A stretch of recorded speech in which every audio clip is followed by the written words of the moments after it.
गति प्रबल पैरों में पड़ी, फिर क्यों रहूं मैं दर दर खड़ा। जब आज मेरे सामने है रास्ता इतना बड़ा, जब तक न मंजिल पा सकूं तब तक न मुझे विराम है। चलना हमारा काम है, चलना हमारा काम है। नमस्कार साथियों, स्वागत है आप सभी को हमारे चैनल में। दोस्तों, आज हम लोग फिर से करने वाले हैं भौतिक विज्ञान, जिसमें से हमने ऑलरेडी पहला चैप्टर जिसका नाम था परावर्तन, प्रकाश का परावर्तन, इसका फर्स्ट क्लास कर चुका है। यदि आप लोग ने उस वीडियो को नहीं देखा है तो उस वीडियो का लिंक मैं इस वीडियो के नीचे डिस्क्रिप्शन बॉक्स में डाल दूंगा, आप लोग वहां पर से जा कर के देख लीजिएगा। ठीक है, चलिए हम लोग देर ना करते हुए अपनी क्लास को स्टार्ट करते हैं और कल जितने भी पॉइंट देखे थे उससे आगे देखने वाले हैं। ठीक है, इसीलिए पूरे वीडियो तक अंत तक जरूर बने रहिएगा। वीडियो काफ़ी महत्वपूर्ण है, इसका हर एक एक प्रश्न आपके लिए बोर्ड एग्जाम के लिए बहुत काफ़ी महत्वपूर्ण है। ठीक है, चलिए हम लोग क्वेश्चन देखना शुरू करते हैं। देखिए, आपसे बोर्ड एग्जाम में पूछा जा सकता है कि छाया किसको कहते हैं। यदि पूछा जाए कि छाया किसे कहते हैं तो आपको इसका जवाब लिखना है, जब प्रकाश की गमन के पथ पर किसी अपारदर्शी वस्तु को रख दिया जाता है तो प्रकाश की किरण उस अपारदर्शी वस्तु को पार नहीं कर पाती है, जिसके कारण उस वस्तु के पीछे एक काला क्षेत्र बन जाता है, तो उसे ही हम लोग छाया कहते हैं। देखिए, हम पढ़ दिए आपको, उससे ज़्यादा आप अभी समझने का कोशिश करिए। ठीक है, जब देखिए कोई भी प्रकाश के गमन पर, यानी कहीं पर भी प्रकाश इस प्रकार से गमन कर रही है। ठीक है, इधर आप लोग ध्यान देखिए, ये इधर प्रकाश गमन कर रही है, लेकिन हम लोग इसके पथ पर यानी कि यहाँ पर कोई अपारदर्शी वस्तु को रख देते हैं। अपारदर्शी वस्तु को रख देते हैं तो इधर इस क्षेत्र में इसके पीछे काला क्षेत्र बन जाता है। यानी चित्र में देखिए, यहाँ पे हम आपके लिए चित्र लेकर के आए हैं। प्रकाश इस प्रकार से गमन कर रही है, उसके बीच में ही उसके रास्ता में एक अपारदर्शी वस्तु को रख दे रहे हैं, तो इसके पीछे में एक देखिए काला क्षेत्र बन रहा है, तो हम लोग इसी को कहेंगे अपारदर्शी वस्तु। ठीक है, अपारदर्शी वस्तु कहने का मतलब क्या है कि ऐसा वस्तु जिसको प्रकाश की किरण इस पार से उस पार नहीं कर सकती है। ठीक है, तो उसे हम लोग अपारदर्शी वस्तु कहते हैं। और ऐसा ही लिखिएगा कि जब प्रकाश के गमन के पथ पर कोई अपारदर्शी वस्तु को रख दिया जाता है तो प्रकाश की किरण उस अपारदर्शी वस्तु मतलब समझाएं कि वैसा वस्तु जो कि एक पार से दूसरी पार नहीं हो सकती। ठीक है, तो उसे अपारदर्शी वस्तु कहते हैं, पार नहीं कर पाती है, जिनके कारण उस वस्तु के पीछे एक काला क्षेत्र बन जाता है, तो उसे ही हम लोग छाया कहते हैं। समझ में आया ना? उम्मीद है कि ये क्वेश्चन आपको अच्छे से समझ में आ गया होगा। यदि आपसे क्वेश्चन में पूछा जाए तो आप लोग इसका जवाब अच्छे से दे दीजिएगा। चलिए फिर हम लोग आगे की ओर आगे बढ़ते हैं। क्वेश्चन नंबर दूसरा देखिए, क्वेश्चन नंबर दूसरा में यदि आपसे पूछा जाए कि प्रकाश परावर्तन क्या है, जाहिर सी बात है, जब हम लोग चैप्टर ही पढ़ रहे हैं प्रकाश का परावर्तन तथा अपवर्तन, तो हमें यहाँ पे जानना जरूरी है और इम्पोर्टेंट भी बनता है। कहीं ना कहीं एग्जाम में पूछा जा सकता है कि प्रकाश का परावर्तन क्या है। भाई, जब हम लोग प्रकाश का परावर्तन तथा अपवर्तन चैप्टर ही पढ़ रहे हैं तो ये तो काफ़ी महत्वपूर्ण है ना, इसीलिए आप लोग इसको भी समझिए। जब प्रकाश की किरणें किसी सतह से टकराकर अपने ही माध्यम में वापस लौट जाती है तो लौटने की इस घटना को ही प्रकाश का परावर्तन कहते हैं। प्रकाश का परावर्तन क्या है, देखिए हम आपको फिर इधर समझाने का कोशिश करते हैं चित्र के माध्यम से। आप लोग समझिए कि जब कोई प्रकाश की किरणें सीधी रेखा में गमन कर रही है लेकिन कोई सतह से टकरा कर, ये क्या है, ये एक परावर्तक सतह है जो कि किरण को इस पार नहीं आने दे रही है। ये जो किरण आ रही है उसको इस पार नहीं आने दे रही है। ठीक है, यहीं पर से रोक करके इसको वापस भेज दे रही है। तो ऐसी घटना को क्या होती है, जब प्रकाश की किरण किसी परावर्तक सतह से टकरा कर पुनः अपने ही माध्यम में वापस लौट जाती है, तो इस घटना को ही प्रकाश का परावर्तन कहते हैं। ठीक है, प्रकाश का परावर्तन कहने का मतलब समझ में आया है ना, कि लिखिएगा, जब कोई जब प्रकाश की किरणें किसी सतह से टकराकर, यानी कि ये क्या है, सतह है, तो अपने ही माध्यम में वापस लौट जाती है, तो लौटने की इस घटना को ही प्रकाश का परावर्तन कहते हैं। आप लोग लिख लीजिएगा इसका जवाब, मैं ये मान करके चलता हूँ। बहुत आसान क्वेश्चन है और इसका आंसर भी बहुत शॉर्ट है और आसान है, आप लोग ध्यान रखिएगा। फिर देखिए यहाँ पे हमने पढ़ा था कि परावर्तक सतह, बताया सर आपने यहाँ पे परावर्तक सतह, इसको परावर्तक सतह। अब ये क्या चीज़ होता है, चलिए हम लोग इसको समझने का कोशिश करते हैं। ठीक है, तो देखिए यहाँ पे परावर्तक सतह क्या है। परावर्तक सतह क्या है, तो आप लोग इसका जवाब ऐसे लिखिएगा, जिस सतह पर प्रकाश की किरणें आकर पुनः अपने ही माध्यम में वापस लौट जाती है, तो उस सतह को ही परावर्तक सतह कहते हैं। ठीक है, परावर्तक सतह किसे कहते हैं कि कोई भी किरण जिस भी सतह से टकराती है, यानी कि जिस भी सतह यानी क्या है, जिस भी कोई भी वस्तु है उसी वस्तु से टकराती है, तो यहाँ पे इसका परावर्तक सतह ये वाला लाइन हो गया, तो इसे ही हम लोग परावर्तक सतह कहते हैं। आप लोग इसको ध्यान में रखिएगा। ठीक है, चलिए फिर हम लोग आगे बढ़ते हैं। फिर हम लोग परावर्तक सतह के बारे में जाने, लेकिन यहाँ पे प्राकृतिक के आधार पर परावर्तक सतह कितने प्रकार के होते हैं ये हमको जानना है। ठीक है, देखिए प्राकृतिक के आधार पर परावर्तक सतह दो होते हैं। कितने होते हैं प्राकृतिक के आधार पर परावर्तक सतह, तो दो प्रकार के होते हैं। ठीक है, पहला होता है नियमित परावर्तक सतह और दूसरा होता है अनियमित परावर्तक सतह। अब नियमित परावर्तक सतह और अनियमित परावर्तक सतह कहने का मतलब क्या है, हम लोग बारी बारी से एक एक करके देखेंगे। ठीक है, चलिए यहाँ पे देखिए कि नियमित परावर्तक सतह क्या है, तो वैसा परावर्तक सतह जो चिकनी और चमकीली सतह से बनी है, तो नियमित परावर्तक सतह कहलाती है।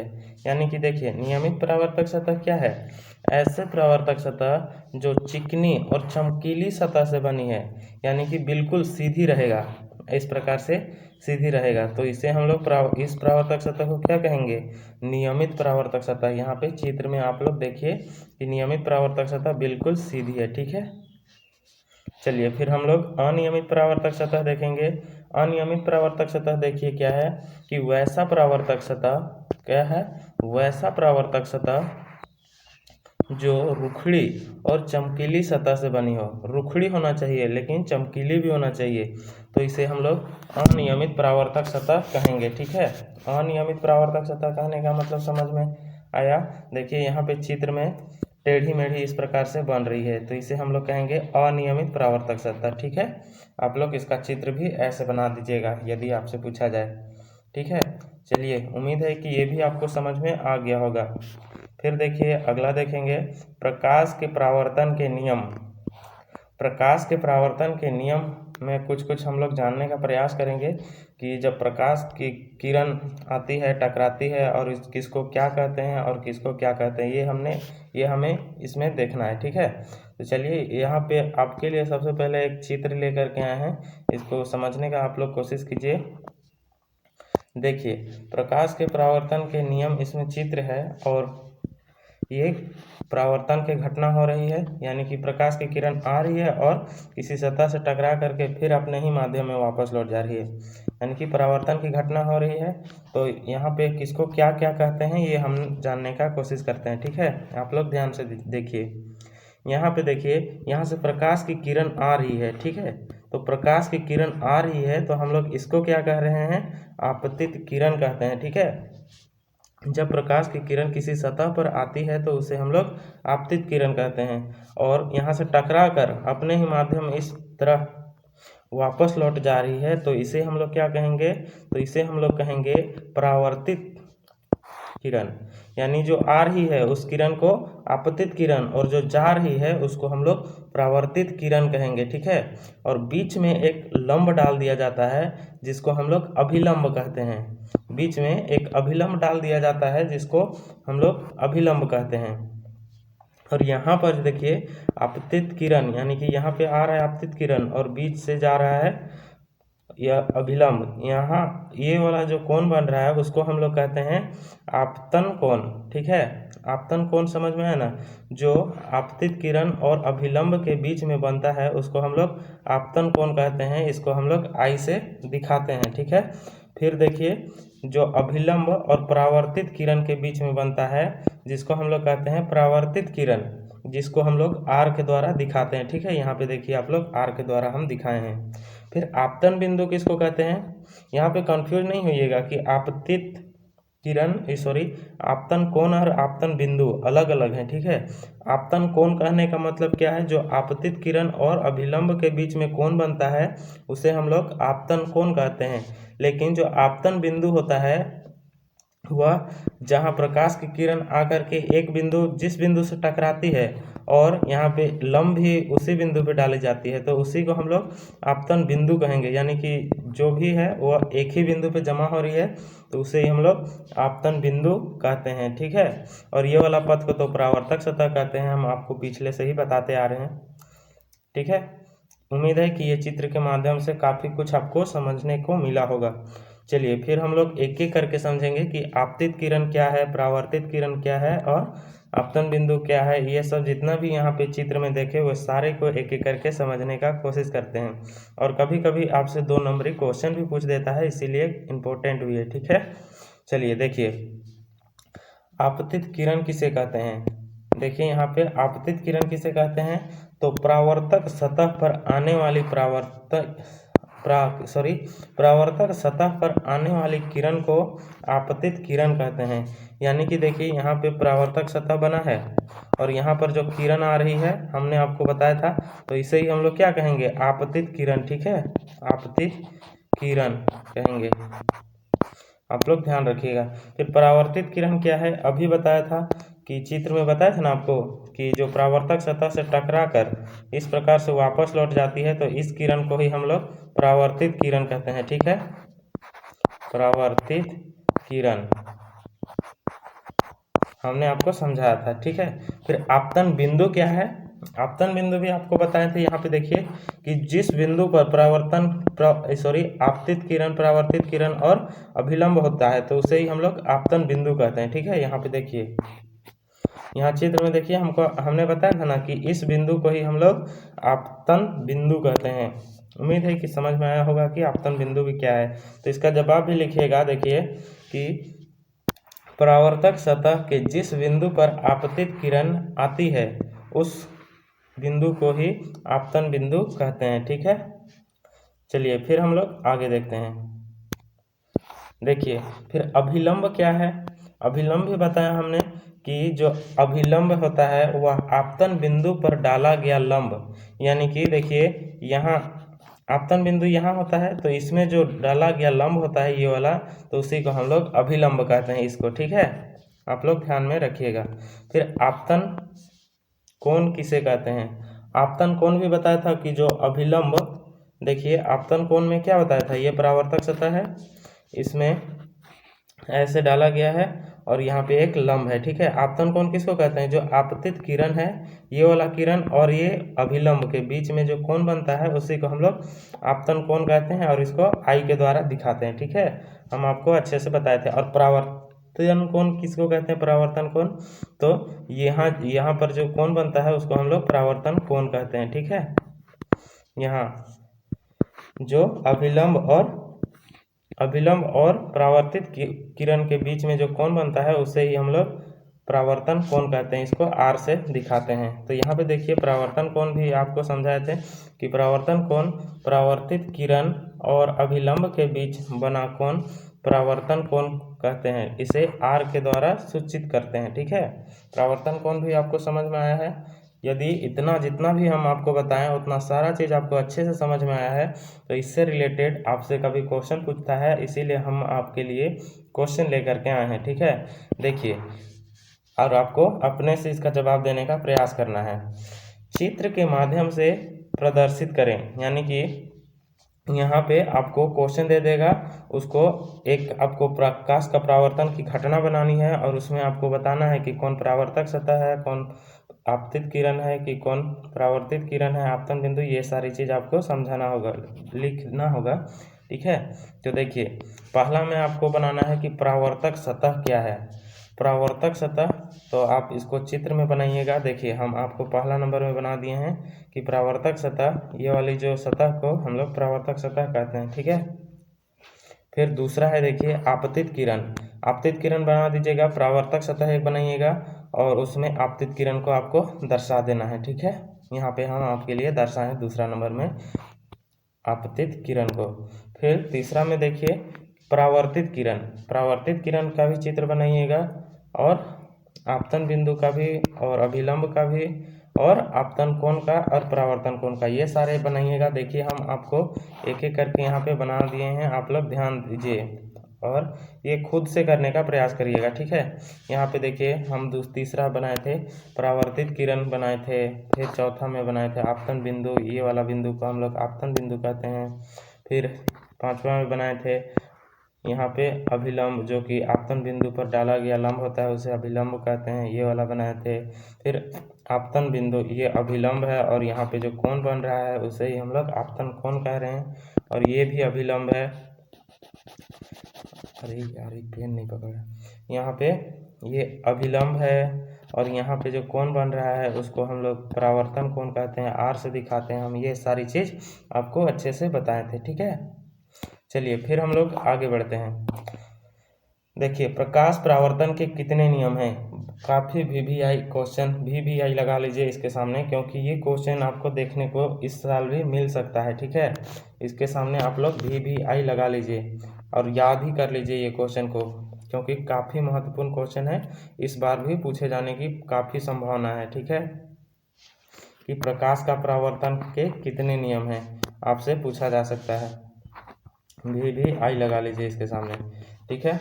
तो देखिए इसका जवाब आपको लिखना है प्रकाश के परावर्तन के 2 नियम हैं। प्रकाश के परावर्तन के कितने नियम हैं, तो प्रकाश के परावर्तन के 2 नियम हैं। देखिए एक एक करके समझते हैं कि प्रकाश का परावर्तन का पहला नियम क्या है और दूसरा नियम क्या है, ठीक है। पहला नियम है देखिए प्रकाश के प्रथम नियम के अनुसार आपतित किरण, परावर्तित किरण तथा आपतन बिंदु पर डाला गया लंब तीनों एक ही तल में होता है। जाहिर सी बात है, देखिए हम आपको बताए थे, फिर भी और एक बार बताते हैं। जो ये वाला जो आपतित किरण है और परावर्तित किरण है और अभिलंब है, ये तीनों क्या है, एक ही तल में यानी कि एक ही बिंदु पर स्थित है, ठीक है। ये हम आपको समझाए थे, ध्यान रखिएगा। तो पहला नियम क्या कहता है कि जो आपतित किरण है, ये वाला किरण और ये वाला किरण और इसमें डाला गया अभिलंब तीनों एक ही तल में होता है।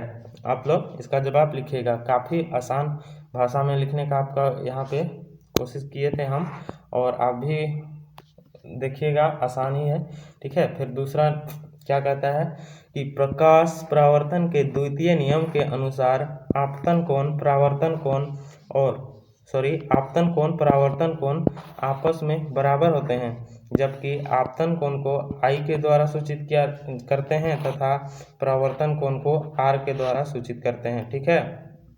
देखिए ये दूसरा नियम क्या कह रहा है कि जो प्रकाश का परावर्तन के दूसरा नियम के अनुसार जो आपतन कोण और परावर्तन कोण आपस में बराबर होते हैं। यानी कि देखिए यहाँ पे प्रकाश परावर्तन की घटना बना दिए हैं, यहाँ पे अभिलंब है, ये वाला कोण और ये वाला कोण आपस में बराबर होते हैं, ठीक है। यहाँ पे चित्र में देख सकते हैं आप लोग, कोण ये वाला जो कोण है वह ये वाला कोण के बराबर में होगी, ठीक है। अर्थात आप लोग लिखिएगा कोण I बराबर कोण R। I कहने का मतलब क्या है, जो परावर्तन कोण और आपतन कोण, और ये R बराबर परावर्तन कोण, ये दूसरा नियम के अनुसार है, ठीक है। तो ये था जो कि आपके लिए महत्वपूर्ण क्वेश्चन है, आप लोग इसको याद रखिएगा कि प्रकाश परावर्तन के कितने नियम हैं, ठीक है। चलिए फिर हम लोग आगे बढ़ते हैं और यहाँ से कुछ न्यूमेरिकल क्वेश्चन देखने का कोशिश करते हैं, जो कि आपके एग्जाम के लिए काफ़ी महत्वपूर्ण है।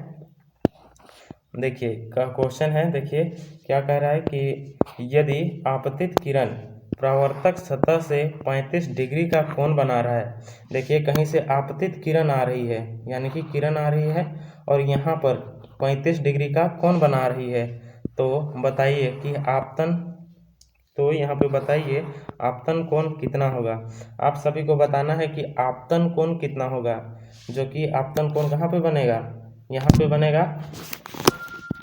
आपतन कोण यहाँ पे बनेगा ना, आपतन कोण। फिर और कुछ बोल रहा है, और इसका विचलन कोण ज्ञात कीजिए, यानी कि इसका विचलन कोण भी ज्ञात करना है। ठीक है, तो चलिए हम लोग समझते हैं। यहाँ पे सबसे पहले ज्ञात करेंगे कि आपतन कोण। आपतन कोण देखिए इस प्रकार से यहाँ पे 35 डिग्री का कोण बना रही है। ठीक है, और यहाँ पे हम लोग का अभिलंब होता है, हम लोग ये जानते हैं, हम आपको वहाँ पे समझाए थे। ठीक है, तो देखिए यहाँ पे जो कोण बन रहा है वो तो 90 डिग्री का बन रहा है, यानी कि समकोण बन रहा है। समकोण बन रहा है यानी कि कहने का मतलब क्या है कि ये 90 डिग्री का बन रहा है। और ऑलरेडी हमारा यहाँ का जो कोण है वो क्वेश्चन में बताया है कि 35 डिग्री है। ठीक है, 35 डिग्री है, तो यहाँ वाला कोण हमको ज्ञात करना है। तो देखिए यहाँ 35 डिग्री है और यहाँ पे नहीं पता है, और ये पूरा कोण कितना 90 डिग्री, तो जाहिर सी बात है 90 से हम लोग 35 घटा देंगे तो ये वाला कोण मान निकल जाएगा। और ये कोण किसका मान है, आई का मान है। आई का मान कहने का मतलब हुआ आपतन किरण की मान है, सॉरी आपतन बिंदु का मान, सॉरी यार, किसका मान है, तो वह है आपतन कोण का। ठीक है, वह आपतन कोण का मान है। तो देखिए हम लोग सबसे पहले यही करते हैं यहाँ पे कि आपतन कोण आई बराबर, देखिए 90 माइनस 35, तो यहाँ पे कितना आ गया, 55 आ गया। ठीक है, देखिए यहाँ पे ये वाला कोण 35 है, तो ये वाला कोण कितना आ गया, 55 डिग्री आ गया। देखिए यहाँ पे हम लोग का पहला निकल गया। ठीक है, आपतन कोण निकल गया। अब विचलन कोण, एक इसका फॉर्मूला होता है, आप लोग इसको ध्यान में रखिएगा कि विचलन कोण होता है वह 180 माइनस में 2i। आई कहने का मतलब क्या है, वह आपतन कोण होता है। ठीक है, आई क्या है, आपतन कोण होता है। और विचलन कोण को हम लोग एस के द्वारा सूचित भी करते हैं। ठीक है, तो देखिए यहाँ पे एस बराबर में 180 माइनस में 2 गुने 55, आई का मान कितना आया, यहाँ पे आपतन कोण का मान 55 आया, तो 2 यहाँ पे 2 है तो 2, फिर गुना यहाँ पे 55। ठीक है, तो यहाँ पे 2 गुने 55 हो गया, तो 55 को 2 बार गुना करेंगे तो हमारा 110 डिग्री आएगा। और यहाँ पे 180 में 110 घटाएंगे तो 70 आएगा। ठीक है, देखिए 180 में 110 ही घटाएंगे तो कितना आएगा, 70 ही आएगा। आप लोग घटा के देख लीजिएगा। ये था, ये क्वेश्चन काफ़ी महत्वपूर्ण क्वेश्चन है। इसी प्रकार से हम लोग और 2-3 ठो करेंगे ताकि आपको ये ऐसा क्वेश्चन आए तो आप लोग बना लीजिएगा, आपको याद हो जाएगा। ठीक है, चलिए फिर देखिए दूसरा क्वेश्चन क्या कह रहा है कि यहाँ पे देखिए दूसरा क्वेश्चन बोल रहा है यदि आपतन कोण 70 डिग्री हो तो विचलन कोण ज्ञात कीजिए। हमें अभी आपतन कोण दे चुका है, आपतन कोण हमें दे चुका है, लेकिन यहाँ पे विचलन कोण ज्ञात करने बोल रहा है। ठीक है, तो आपतन कोण हमारा 70 डिग्री दिया हुआ है, तो विचलन कोण क्या होता है कि विचलन कोण बराबर 180 माइनस 2i, ये हमारा फॉर्मूला होता है। ठीक है, इसको आप लोग याद रखिएगा। और यहाँ पे s बराबर में 180 माइनस में 2 गुने 70 क्या आई का मान है, तो इसीलिए हम लोग आई का मान यहाँ पे बैठा दिए। फिर देखिए 70 को 2 बार गुना किए, 2 से गुना किए 70 को, तो यहाँ पे आया 140। अब 140 में 180 माइनस कर दिए तो आ गया यहाँ पे 40। ठीक है, ये था। उम्मीद है कि ये भी आपको समझ में आया होगा। फिर चलिए और अगला क्वेश्चन देखेंगे। क्वेश्चन देखिए, क्वेश्चन नंबर नहीं है, क्वेश्चन देखिए अगला कि यदि आपतन कोण 45 डिग्री है, यदि अभी आपतन कोण फिर दे दिया है, आपतन कोण कितना दिया है 45 डिग्री, तो हमें विचलन कोण का मान ज्ञात करना है। उसी प्रकार से कीजिएगा, सबसे पहले आपतन कोण दिया है तो लिख लीजिएगा आपतन कोण बराबर 45 डिग्री हमको दिया है। ठीक है, और विचलन कोण एस बराबर में कितना, विचलन कोण कितना, इसका फॉर्मूला क्या होता है, तो विचलन कोण बराबर में 180 माइनस 2i, ये हमारा फॉर्मूला होता है। फिर देखिए विचलन कोण s बराबर में 45 गुने 2 कर देंगे, 45 गुने 2 करने के बाद में 90 आ जाएगा। 90 को फिर 180 से हम लोग माइनस कर देंगे, फिर यहाँ पे 90 आ जाएगा। ये प्रकार से कुछ 2-3 प्रश्न और लिए हैं, लेकिन वीडियो काफ़ी लंबा हो जाएगा, इसीलिए आप लोग ये 2-3 क्वेश्चन को देखिएगा। देखिए अच्छे से समझने, उसी प्रकार से है, आप लोग बना लीजिएगा। और यदि नहीं भी बनता है तो आप लोग कमेंट कीजिएगा, मैं फिर से इसको अगले वीडियो में बनाने का कोशिश करूँगा। ठीक है, देखिए ये क्वेश्चन है, सारा एक जैसा है, काफ़ी महत्वपूर्ण क्वेश्चन है और आपका इम्पोर्टेंट भी है, और अच्छे से समझिए। ठीक है, फिर देखिए विचलन कोण, हमने अभी ये क्वेश्चन बना रहा था उस समय काफ़ी एक वर्ड था वो तंग कर रहा था।